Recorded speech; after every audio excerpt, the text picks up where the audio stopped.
Megan and Natasja. The first slide.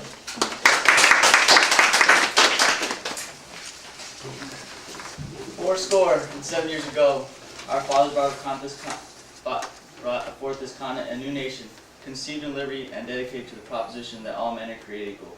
This is the first stanza of Abraham Lincoln's famous Gettysburg Address, written in 1863.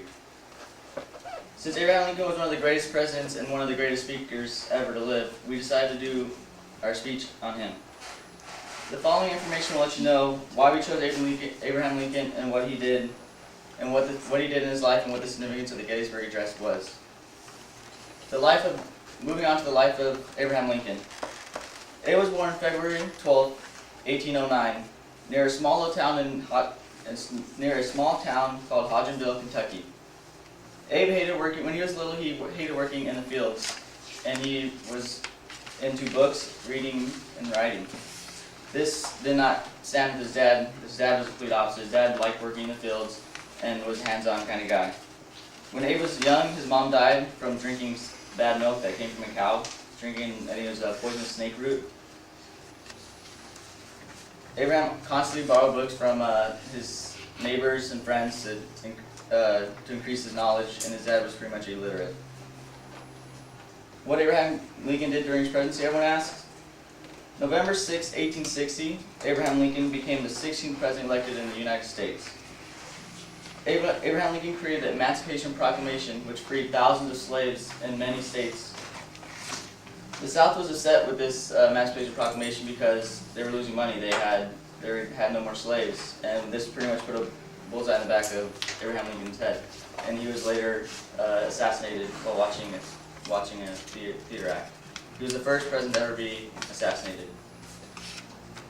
Why we chose Abraham Lincoln, everyone asks? Why not? Abraham Lincoln is the American hero. He got this country on the right track. He started it. Abraham Lincoln freed millions of slaves during his years of presidency. He also believed in the common man, the everyday Joe. He was born into poverty and made a name for himself, like most people want to do. They want to make a name for himself in the United States. They want to be known. Abraham Lincoln had a speech technique that could catch anyone's eye. He could change people from the south to the north. He could change people that were for slavery against slavery. That's how good a speech he gave.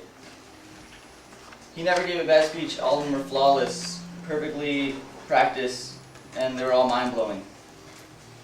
He gave over 100 speeches during his time, and he had a speech for every occasion. In 1861, he gave a farewell speech for all of his hometown friends when he was leaving to go to the White House. In 1863, he did an impromptu speech, so he made up a speech within minutes to strengthen the soldiers' efforts in the Gettysburg fight. The significance of the Gettysburg Address. According to Archamax, published May 2008, the Gettysburg Address is the most quoted political U.S. speech in U.S. history. Lincoln's carefully crafted address was ultimately became the U.S. theme speech. Everyone knows it. If you ask anyone, everyone will know it. In fewer than 300 words over a 3-minute period, Lincoln invoked the principles of human equality, espoused by the Declaration of Independence, and redefined the Civil War as a struggle, not merely for the Union, but as a new birth of freedom for all citizens in the United States. The speech was delivered at the dedication ceremony of the Soldiers' National Cemetery in Gettysburg, Pennsylvania on November 19, 1863. Abe dedicated to the battlefield to all the soldiers that had fallen in the fight at the Gettysburg. With reference to History.com, April 2003, there were between 46,000 and 51,000 American soldiers died in the 3-day battle. We chose 3 literary techniques by Abraham Lincoln: metaphors, passive voice, and repetition. The Gettysburg Address is written as a metaphor for a human life. We're born, we experience some sort of turbulence, and we learn and grow from it. And with this line, our fathers brought forth on this continent a new nation, conceived in liberty and dedicated to the proposition that all men are created equal, Lincoln implies that the nation is alive and is still growing in the need of protection. Lincoln opens his speech with the birth of the country. He then speaks how he had just finished the Civil War, and in his closing words, he tells of a country of how, as a country, it is imperative we remember those who died, and as a country that we need to grow and become one better. In his use of passive voice is when the subject receives the action, and it can be less clear and more difficult to understand than active voice. However, in the conclusion of the Gettysburg Address, Lincoln uses passive voice to help the audience understand that the soldiers were great heroes and that we are taking from them the greatest gift they could give to us. That from these honored dead we take increased devotion to that cause for which they gave the last full measure of devotion. It's in passive voice, and it just shows that even though it is passive and normally we would think of it as being unclear, the way he organizes his words, it makes it so clear, and it emanates through everyone who reads the speech or hears the speech or anyone who gives the speech in an 8th grade history class. Repetition was used in this line. We cannot dedicate, we cannot consecrate, we cannot hallow this ground. This line creates a seriousness and a sense of urgency in the audience, to remember all of those men that fought and died, and Lincoln uses this repetition to emphasize the seriousness of his plea for the audience to feel what he feels himself, that they need to take the fight of all those men who died.